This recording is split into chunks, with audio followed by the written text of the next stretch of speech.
Assalamualaikum warahmatullahi wabarakatuh.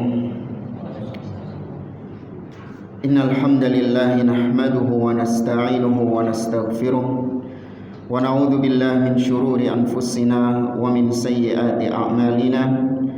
Man yahdihillahu fala mudilla lahu wa man yudlil fala hadiya lahu.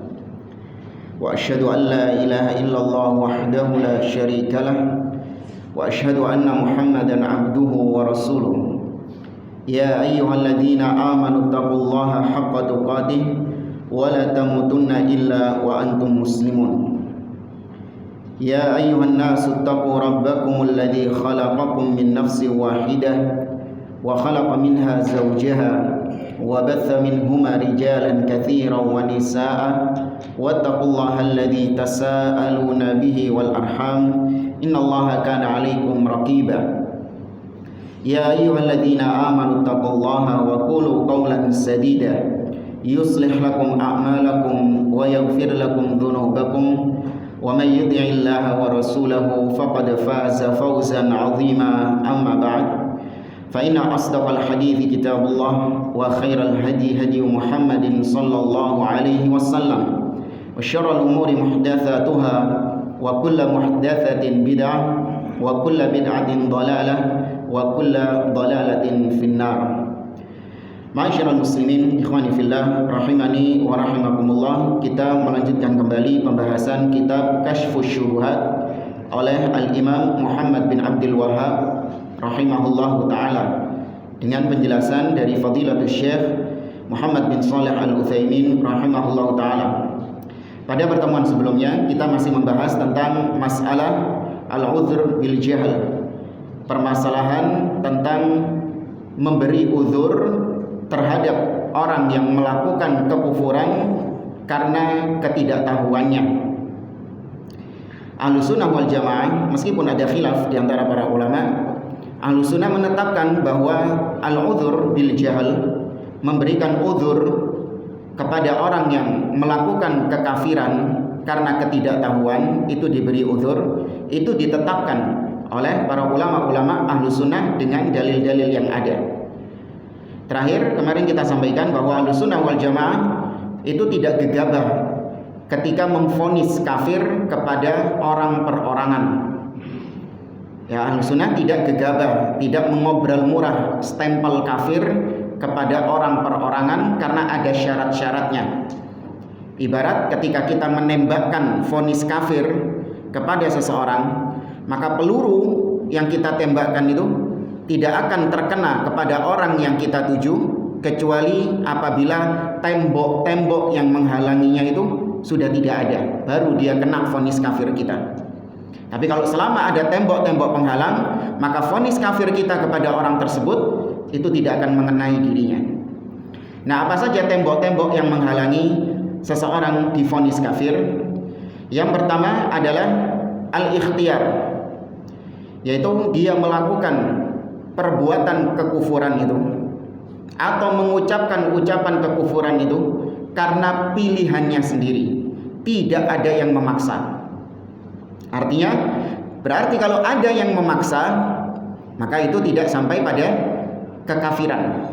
Ya, kalau ada orang yang memaksa orang lain untuk melakukan perbuatan kufur atau mengucapkan ucapan kufur, dipaksa dia, mungkin sudah dikalungkan celurit gitu di lehernya, maka ketika dia mengucapkan ucapan kufur untuk menyelamatkan dirinya, itu tidak sampai dia divonis kafir. Tapi perbuatannya, ucapannya tetap dikatakan ucapan yang apa? Kufur. Bedakan antara vonis perbuatan dengan orangnya, antara vonis kepada perilakunya dengan kepada pelakunya, itu dibedakan. Ini yang kita bahas adalah pelaku, bukan perilakunya. Ini berdasarkan firman Allah dalam surah An-Nahl ayat 106. Allah mengatakan, "Man kafara billahi min ba'di imanihi illa man ukriha wa qalbuhu mutmainnun bil iman. Walakin man syaraha bil kufri sadran fa 'alaihi ghadabun minallah wa lahum 'adzabun alim." Barang siapa yang kafir setelah dia beriman, maka dia akan mendapatkan murka dari Allah dan akan mendapatkan azab dari Allah.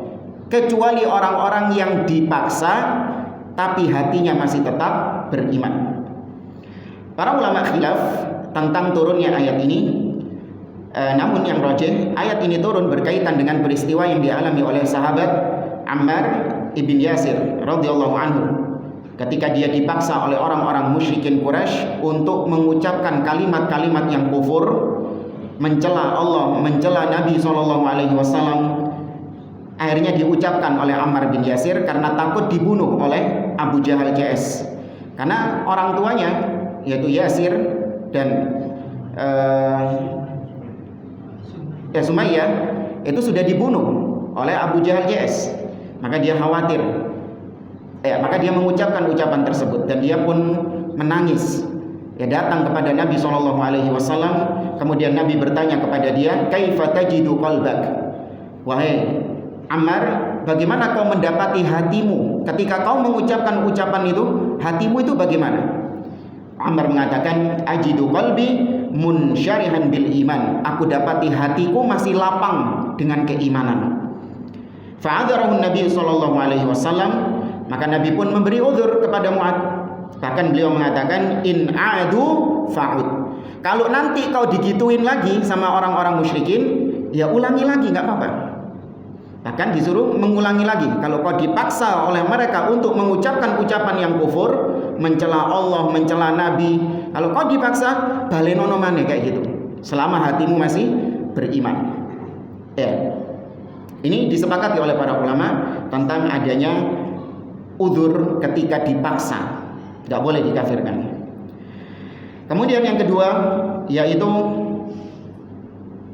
al-qasdu. Taqsudul qaul awil fi'l wa yuqabiluhul khata' wa adamul maksud.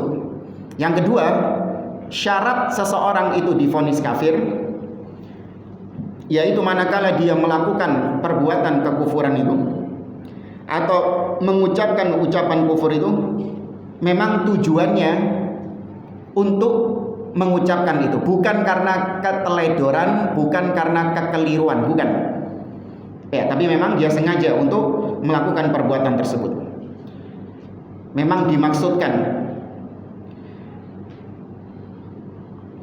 Maksudnya adalah an yuridu an yaqula ya Allah fasabaqa lisanuhu wa akhta'a wa qala ya Muhammad. Dia berdoa. Katakanlah contohnya itu dia berdoa. Ketika dia berdoa itu, dia saking sedihnya berdoa sampai-sampai dia itu bukan memanggil Allah, tapi yang dipanggil adalah Nabi Muhammad SAW. Akhirnya doa yang dia lantunkan setelahnya itu permintaan kepada siapa? Kepada Rasul SAW. Karena kepleset dia, mungkin karena saking dia ini khusyuknya berdoa sambil gegek-gegek, nangis-nangis, dia itu nggak sadar. Kepleset lisannya, manggilnya ya Allah, tapi ternyata dipanggil ya Rasulullah, ya Muhammad. Maka hadza lam yatafassad al-qaul aw anna rajulan arada an yarfa al-mushaf farama bihi saqata min yadihi fi makanin qaduratin bila iradah. Atau misalnya ada seseorang yang dia itu ingin meletakkan mushaf di atas, namun ternyata kesenggol kemudian jatuh itu mungkin terkena kotoran, ada mungkin popok anak mungkin di bawah itu. Ini kalau ada orang melihat, wah ini pelecehan, ini penistaan Al-Quran ini. Ini gak dikafirin karena ketidaksengajaan, bukan sengaja dia, bukan memaksudkan untuk meletakkan mushaf di kotoran itu. Nah, yang lebih ditekankan di sini sama beliau Syekh Abdul Aziz Ar-Rayis, yaitu ucapan seorang muadzin. Bahkan beliau tidak tahu di Saudi sana, di Indonesia juga banyak. Ucapan seorang muadzin ketika dia melafalkan Allahu Akbar, Allahu Akbar, baknya panjang. Harusnya apa? Pendek. Allahu Akbar, Allahu Akbar, nggak ada alifnya itu, baknya itu. Paham ya? Akbar itu alif, kaf, ba, langsung ro. Nah, ini ada muadzin yang melafalkan Allahu Akbar, Allahu Akbar, dipanjangin baknya. Apa artinya akbar? Kalau Anda buka kamus bahasa Arab, akbar itu artinya at-tabl, gendang. Artinya gendang. Ya, buka itu dalam kamus-kamus bahasa Arab. Akbar pakai alif ya, baknya ya. Itu artinya gendang, rebana itu loh. At-tabl. Ini ucapan kufur enggak? Allah rebana, ucapan kufur. Tapi kata beliau, tidak ada ulama yang mengkafirkan muadzin-muadzin yang salah dalam melafalkan itu. Salah dia tidak memaksudkan untuk menghina Allah Subhanahu wa taala. Tapi memang dia nggak paham, mungkin karena ngikuti lagu biar enak gitu, akhirnya dipanjangin itu baknya itu. Allahu Akbar, Allahu Akbar. Ini tidak dikafirkan. Apa dalilnya? Dalilnya adalah riwayat Imam Bukhari dan Muslim dari hadis Anas bin Malik radhiyallahu anhu tentang kisah seorang yang diceritakan oleh Nabi SAW kehilangan untanya di tengah perjalanan.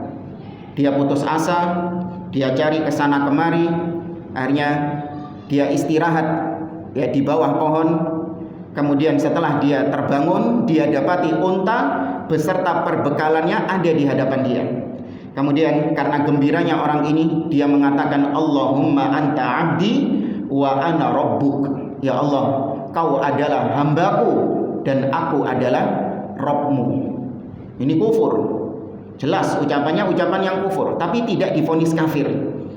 Kata Nabi, akhta'a li syiddatil farah. Orang ini keliru, salah, kepleset lidahnya karena saking senangnya. Ya, dan banyak orang-orang yang terpeleset dalam hal-hal seperti ini, itu tidak divonis kafir. Anda misalnya dapat kabar bahwa Anda lagi di perjalanan di mana gitu, lagi jalan di mana itu, jalan di sini, Kembang Jepun itu, Kia-kia itu. Kan di gapuranya itu kan ada patung apa itu? Patung macan gitu ya. Ya, Anda jalan di situ, tahu-tahu dapat WA dari istri bilang, kau tak izinin nikah lagi. Senang luar biasa, sujud syukur di situ. Ternyata di depannya ada apa? Ada patung itu. Nah, ini tidak jatuh ke dalam kekufuran karena dia tidak memaksudkan hal tersebut.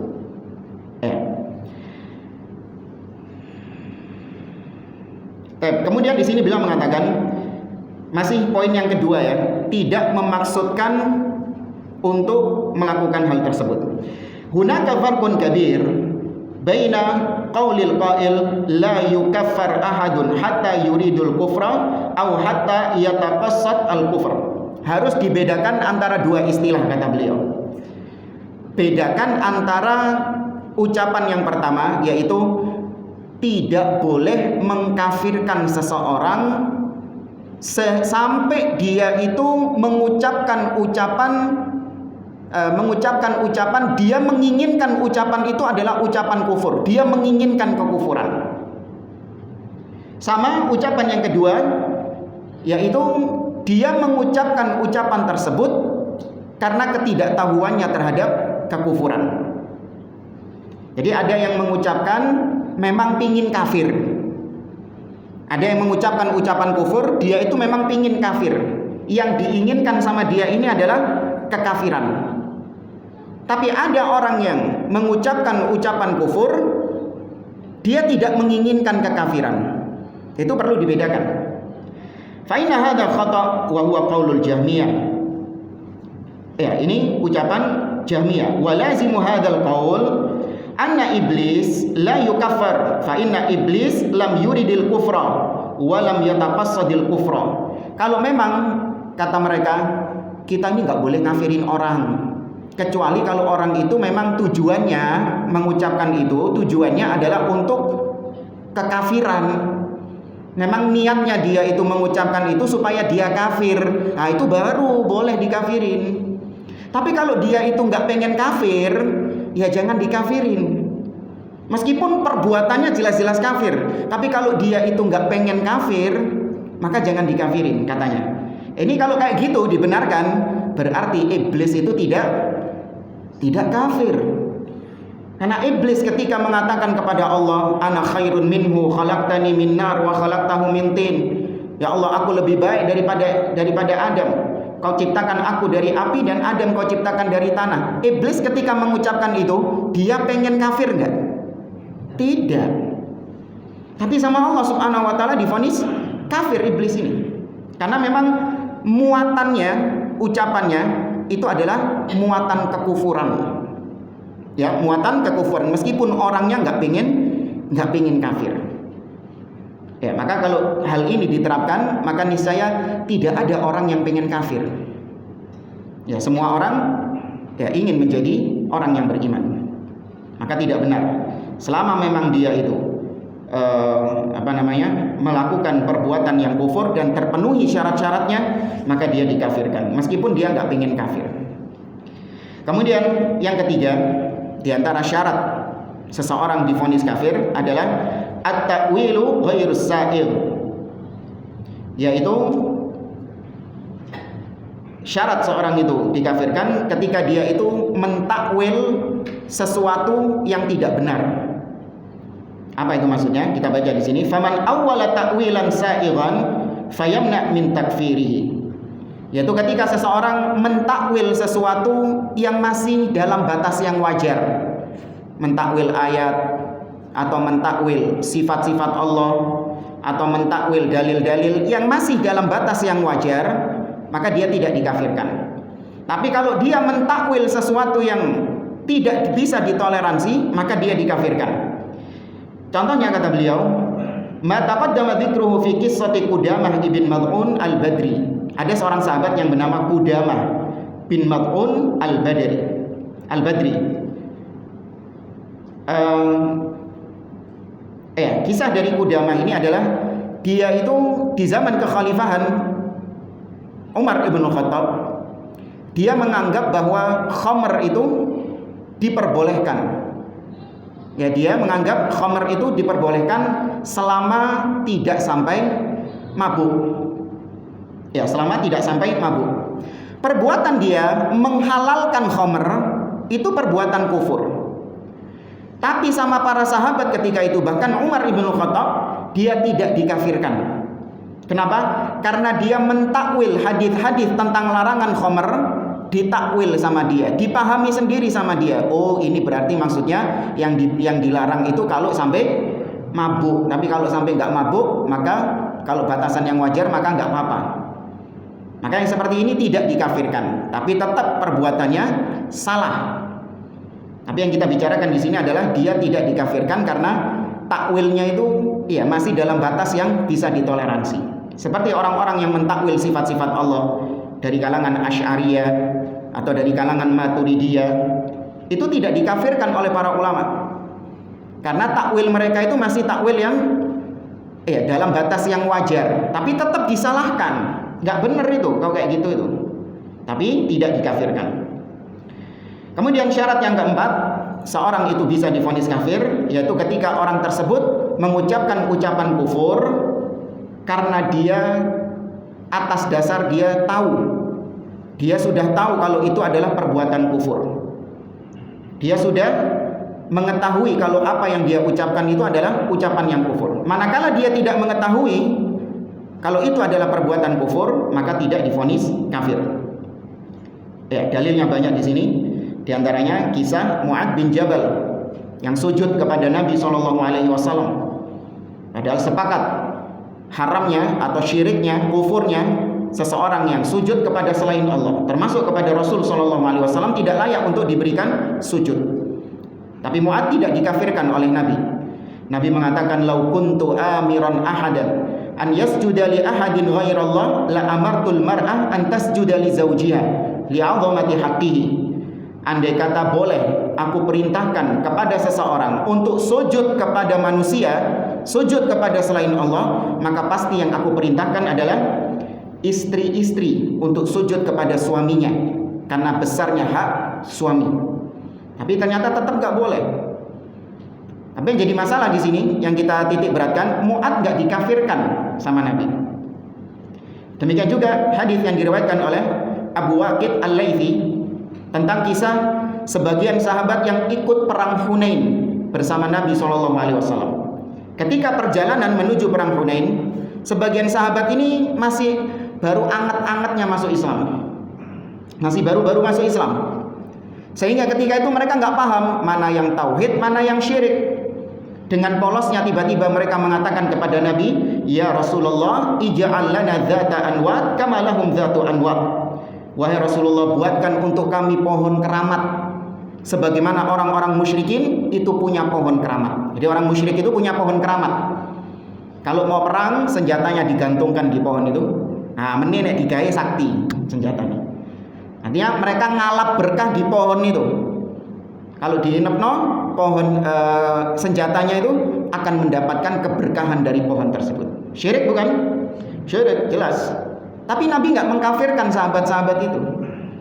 Nabi mengatakan Allahu Akbar, innaha sunanun qultum walladzi nafsi biyadi kama qalat banu Israil li Musa ij'al lana ilahan kama lahum aliha in qala innakum qaumun tajhalun. Sesungguhnya ucapan kalian itu mirip seperti ucapan Bani Israel kepada Nabi Musa yang Allah abadikan dalam surah Al-A'raf. Mereka mengatakan kepada Nabi Musa, wahai Nabi Musa, buatkan untuk kami berhala seperti mereka, yaitu Fir'aun itu juga punya berhala-berhala. Sama, Nabi Musa juga nggak mengkafirkan Bani Israel. Nabi Musa mengatakan, innakum qaumun tajhalun, kalian itu kaum yang jahil, kaum yang belum tahu, yang tidak tahu, belum punya ilmu, maka tidak dikafirkan. Nah, kata mereka, terutama orang-orang Khawarij ini, mereka menuduh Ahlussunnah itu Murji'ah dari sisi ini. Kalian itu katanya meyakini iman itu ucapan, perbuatan, dan amalan hati. Kata Ahlussunnah itu, iman itu perbuatan, ucapan lisan, dan hati. Ya, apa yang ada di dalam hati itu masuk cakupan iman. Lah terus kalian melihat ada orang melakukan kekufuran, jelas-jelas dia mengucapkan ucapan kufur. Kenapa enggak kalian kafirkan? Kok leren dilihat ya hatinya dulu, dia ini niat apa enggak? Dia ini memaksudkan itu apa enggak? Dia ini sengaja atau tidak? Sudah, kalau zahirnya kafir, ya sudah kafirin. Maka Ahlussunnah mengatakan, Ahlussunnah itu sifatnya adalah naduru ma'ad dalil aina madaro. Ahlussunnah itu berputar bersama dalil kemanapun dalil itu berputar. Dalil mengatakan kufur, ya tetap kita kufurkan. Tapi kalau dalil mengatakan tidak kufur, ya kita nggak berani mengatakan itu kufur. Jelas tadi dalil-dalil yang dibawakan oleh beliau. Orang yang melakukan kekufuran karena dipaksa, atau karena tidak tahu, atau karena dia ini kepleset, tidak sengaja, atau karena takwil-takwil yang tidak takwil-takwil yang masih dibenarkan, tidak dikafirkan. Ya, secara individu. Awas, ini juga perlu ditekankan, tidak dikafirkan secara individu. Tapi perilakunya harus disebut apa? Kufur perilakunya. Kalau ditanya tadi orang yang di Kembang Jepun itu, apa hukumnya sujud di depan berhala? Kufur perilakunya, tetap katakan kufur perilakunya. Apa hukumnya sujud kepada Nabi? Tetap dikatakan kufur. Ini yang kita bahas individu-individunya. Nah, jamaah dimuliakan oleh Allah, kita kembali ke penjelasan Syekh Muhammad bin Shalih Al-Utsaimin di halaman yang ke-42. Tatimah. Beliau mengatakan al-ikhtilaf fi mas'alatil udhri bil jahl ka ghairihi min al-ikhtilafatil fiqhiyatil ijtihadiyah. Ini yang kita singgung tadi. Masalah memberi uzur kepada pelaku kekafiran yang masih jahil, yang masih belum tahu. Ini mirip seperti perbedaan-perbedaan ijtihad di antara para ulama. Enggak perlu diperbesar-besarkan. Kalau ada para ulama yang memandang bahwasanya orang yang jatuh dalam kekufuran kemudian dipersyaratkan dia itu memang benar-benar tidak tahu Dalam artian kalau yang melakukan mengucapkan itu sekelas doktor, ya apalagi lulusan Timur Tengah. Nah, ini ada ulama-ulama yang mengatakan sudah vonis kafir dia. Karena dia tidak lagi dikategorikan sebagai orang yang jahil. Dengan gelarnya yang mentereng itu sudah diketahui kalau dia ini punya ilmu. Tapi ulama lain mengatakan enggak. Kan namanya gelar ini cuma apa? Profesor, doktor, LC atau MA atau apa gelar-gelar itu cuman tanda kalau dia pernah sekolah. Kalau dia sudah menyelesaikan sekolah. Bukan tanda dia itu berilmu, bukan. Ini yang salah di antara sebagian orang. Gelar-gelar itu hanya sebatas tanda bahwa dia sudah menyelesaikan sekolah yang ditempuh. Tapi tidak mesti orang tersebut punya ilmu. Katakanlah memang ketika dia meraih gelar itu dia punya ilmu.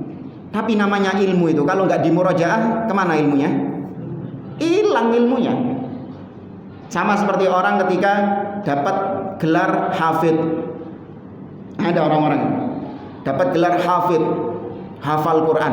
Apakah gelar hafid yang dia dapatkan itu bertahan sampai bertahun-tahun lamanya? Mesti? Nggak mesti. Tahun ini dia mendapatkan gelar hafid, hafal 30 juz. Tiba no gak tahu di murojaah. Tahun depan dia masih hafid gak gelarnya? Gelarnya masih hafid, gelarnya loh ya. Orang-orang masih menyebutnya ini fulan al-hafid kalau manggil. Masya Allah. Fulan al-hafid. Tapi hakikatnya dia masih hafal gak? Sudah banyak hafalannya yang hilang gak tahu di murojaah. Ya, maka ada khilaf di antara para ulama tentang masalah udzur bil jahl. Ini seperti khilaf dalam masalah fikih. Ya, tidak terlalu dipermasalahkan. Kemudian kata beliau, wa rubbama yakunu ikhtilafan lafdhiyan fi ba'dil ahyan min ajli tatbiqil hukmi 'ala syakhsil muayyan. Terkadang juga khilaf yang terjadi di antara para ulama tentang masalah ini itu dalam penerapan hukum. Ya, penerapan hukum kepada person-person tertentu. Ai annal jami' yattafiquna ala anna hadzal qaula kufrun. Sebetulnya para ulama semua sepakat bahwa ucapan yang diucapkan oleh fulan itu ucapan kufur. Para ulama sepakat. Au hadzal fi'la kufrun, atau perbuatan yang dilakukan oleh orang tersebut itu perbuatan kufur. Para ulama sepakat.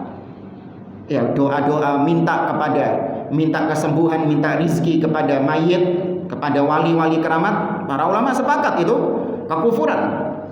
Au hadat tarka kufrun, atau para ulama juga sepakat meninggalkan perbuatan itu adalah perbuatan yang kufur.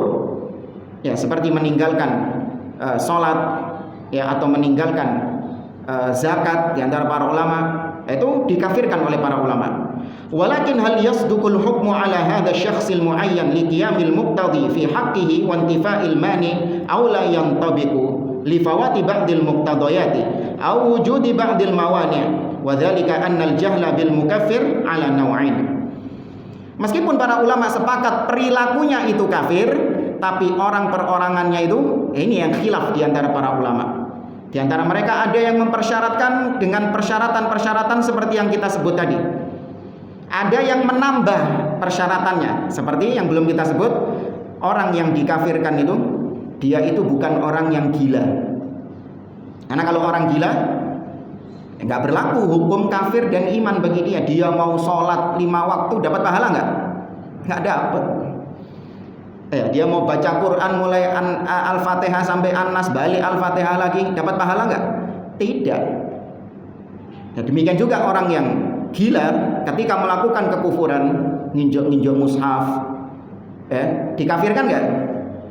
Paling orang yang mengkafirkan itu nanti yang dianggap gila juga. Ada yang mempersyaratkan juga anak kecil nggak boleh dikafirkan.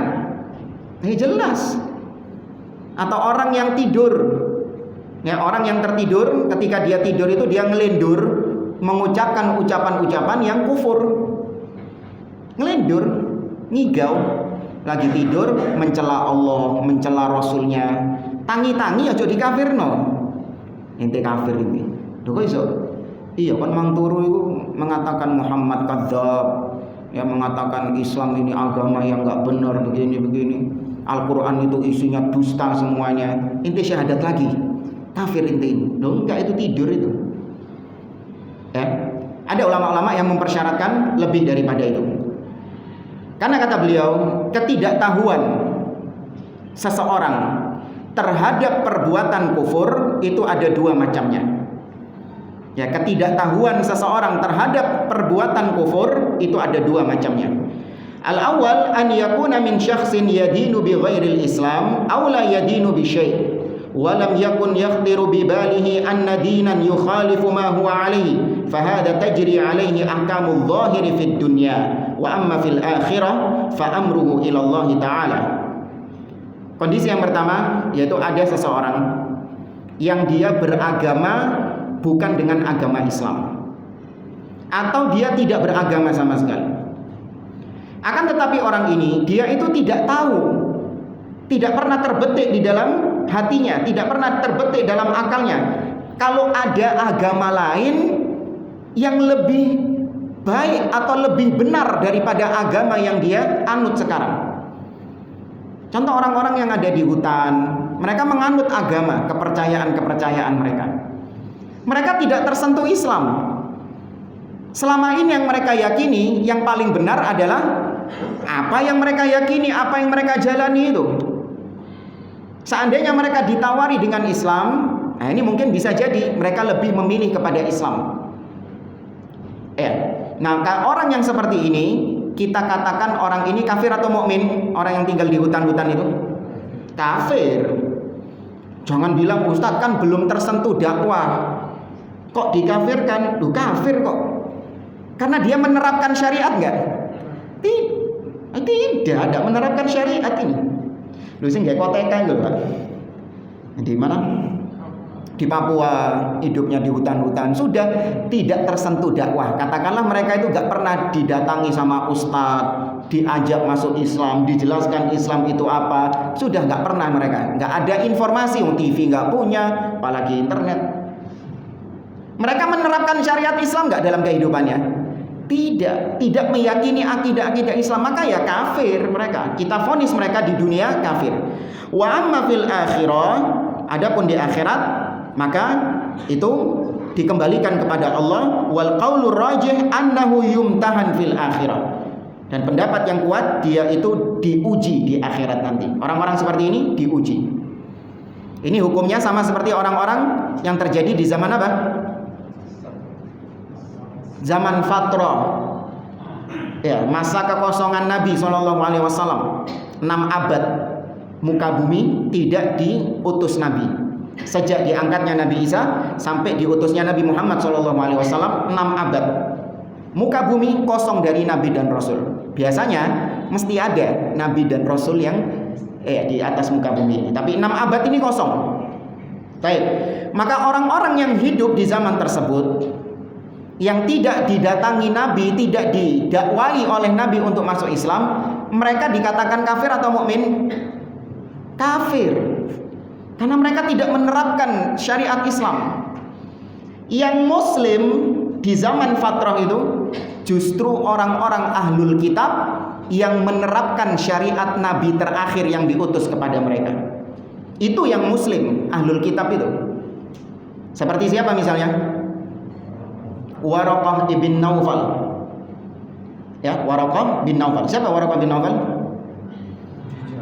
Iya, mamanya Khadijah. Yang ketika Nabi setelah mendapatkan wahyu di Gua Hira sama Khadijah diajak ke Waraqah bin Naufal. Dia seorang Nasrani yang masih di atas agamanya Nabi Isa yang asli.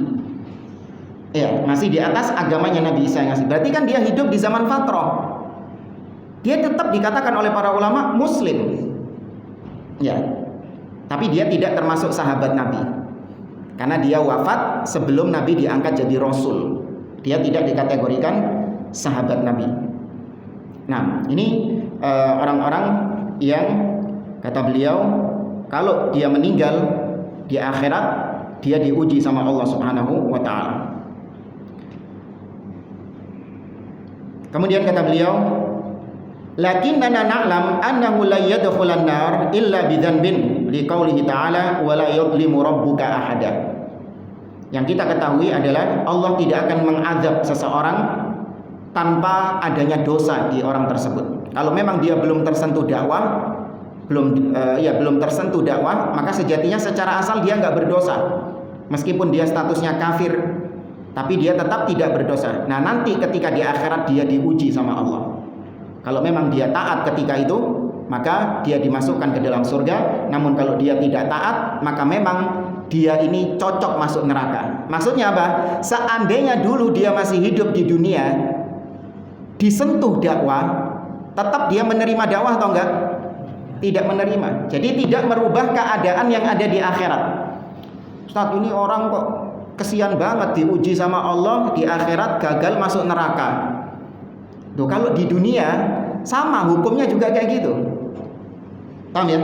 Kalau orang itu disuruh balik lagi ke dunia, kemudian diutus Nabi kepada dia menyampaikan Islam, dia tetap menerima Islam enggak? Tetap tidak menerima Islam dia. Sama jawabannya. Ya, masalah surga dan neraka kata Allah Subhanahu wa taala, inna ahadakum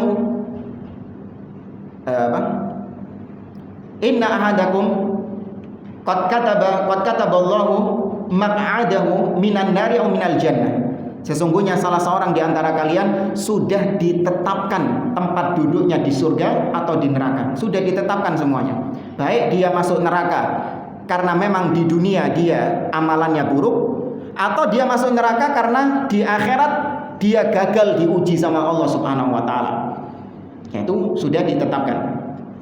Tapi ini yang pertama, yaitu orang yang dia tidak tersentuh dakwah, kita hukumi dia kafir, tapi di akhirat dia diuji. Kemudian jenis yang kedua, an yakuna min syakhsin yadinu bil Islam walakinnahu 'asha 'ala hadzal mukaffir wa lam yakun yakhtiru bi balihi annahu mukhalifun lil Islam wala nabbahahu ahadun 'ala dzalik fahadha tajri 'alaihi ahkamul islami dhahira wa amma fil akhirah fa amruhu ila Allah azza wa jalla. Contoh yang kedua, ada seorang muslim, dia sudah mengucapkan 2 kalimat syahadat, tapi hidupnya dia itu penuh dengan kesyirikan, penuh dengan kekufuran. Ya, dia hidupnya itu penuh kesyirikan, penuh dengan kekufuran. Tiap hari kerjaannya ke kuburan, ngalap-ngalap berkah ke kuburan. Tiap hari kerjaannya ke dukun. Ya, tiap hari dia pakai jimat. Dia tidak mengetahui kalau perbuatan-perbuatan tersebut adalah perbuatan syirik di dalam Islam. Ya, dia nggak tahu. Mungkin karena dia tinggal di negeri orang kafir. Ya, dia tinggal di negeri orang kafir, di mana dia itu mungkin cuman dia dan beberapa orang saja yang muslim. Ya, beda sama orang yang tinggal di negeri kaum muslimin. Ada ustadz-ustadz yang menjelaskan Islam kepada dia. Ada banyak sarana-sarana untuk dia belajar Islam. Ini tinggal di negeri kafir sudah. Nggak ada, dia mentoknya dia tahu Islam itu ya wes itu. Mentok itu sudah. Nggak bisa dipaksa lagi. Terus yang kedua, tidak ada orang yang memperingatkan bahwa perbuatan dia yang ngalap berkah di kuburan, pakai jimat, pergi ke dukun, tidak ada yang memperingatkan kalau itu perbuatan syirik di dalam Islam. Maka orang seperti ini tajri alaihi ahkamul islami dhahiran. Kita vonis orang ini Islam atau kufur? Islam. Tetap kita vonis orang seperti ini Islam, karena zahirnya dia apa? Islam. Ya, ada alasan kenapa tadi tidak dikafirkan. Amma fil akhirah, adapun di akhirat, ya di dunia kita vonis dia Islam, Muslim, adapun di akhirat maka itu diserahkan kepada Allah Subhanahu wa taala. Perkaranya dikembalikan kepada Allah Azza wa Jalla. Ini kata beliau, terdapat dalil-dalil yang berkaitan dengan hal ini, di antaranya firman Allah dalam surah Al-Isra, "Wa ma kunna mu'adzibina hatta nab'atsa rasula." Dan tidaklah kami kata Allah mengazab seseorang sampai kami utus seorang rasul kepadanya.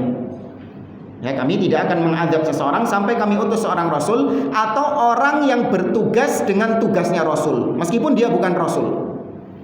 Ya, seperti ustadz, seperti ulama. Itu warasatul anbiya, meneruskan tugasnya para nabi dan rasul, menyampaikan agama ini. Jadi nggak mesti didatangi rasul ya. Jangan dianggap terus, waduh, ana belum didatangi Nabi Muhammad. Ya, berarti ya ana nggak berdosa dong kalau misalnya saya melakukan ini, saya nggak diadab sama Allah karena saya belum didatangi Nabi. Jangan ngenteni Nabi. Yang menyampaikan ucapan Nabi itu sudah cukup sudah. Kemudian Allah berfirman dalam surah Al-Qasas ayat yang ke-59, wa ma kana rabbuka muhlikal qura hatta yab'atsa fi ummiha rasula yatlu 'alaihim ayatina wa ma kunna muhlikil qura illa wa ahluha zalimun. Kata Allah, dan kami tidaklah membinasakan suatu negeri sampai kami utus kepada negeri tersebut seorang rasul yang membacakan kepada mereka ayat-ayat kami. Dan kami tidak akan membinasakan suatu negeri kecuali apabila penduduk negeri tersebut berbuat zalim, artinya berbuat syirik kepada Allah. Dan banyak dalil-dalil yang beliau sebutkan di sini. Adapun dari sunnah, dari hadis Nabi SAW bersabda dalam riwayat Abu Hurairah dalam Sahih Muslim, Nabi SAW mengatakan, walladzi nafsu Muhammadin biyadi, demi Allah yang jiwa Muhammad ada di tangannya, la yasma'u bi ahadun min hadhihi ummah, yakni ummat ad-da'wah, yahudiyyun wala nasraniyun, thumma yamutu wa lam yu'min billadzi ursiltu bihi illa kana min ashabin nar. Kata Nabi, tidak ada seorang pun di antara umat ini, baik dia Yahudi ataupun Nasrani, yang mendengar tentang risalahku kemudian tidak beriman dengan aku sampai matinya dia, melainkan dia pasti menjadi penghuni neraka. Ya, maka wajib bagi seluruh manusia untuk masuk ke dalam agama Islam itu. Tapi jamaah dimuliakan oleh Allah, ini masih panjang penjelasan dari beliau berkaitan dengan al-udhur bil jahl. Tapi secara umum apa yang disampaikan oleh beliau ini kurang lebih sudah mewakili atau apa yang disampaikan oleh Syekh Abdul Aziz Ar-Rais yang kita sebutkan pada pertemuan sebelumnya, anak kira sudah bisa mewakili apa yang disampaikan oleh Syekh Muhammad bin Shalih Al-Utsaimin. Dan insyaallah pada pertemuan berikutnya kita lanjutkan kembali ucapan Syekh Muhammad bin Abdul Wahab di halaman yang ke-52. Saya cukupkan sampai di sini. Wallahu a'lam. Aqulu qouli hadza subhanakallahumma wa bihamdik asyhadu an la ilaha illa anta astaghfiruka wa atubu ilaik wa akhiru da'wana alhamdulillahi rabbil alamin. Wassalamu alaikum warahmatullahi wabarakatuh.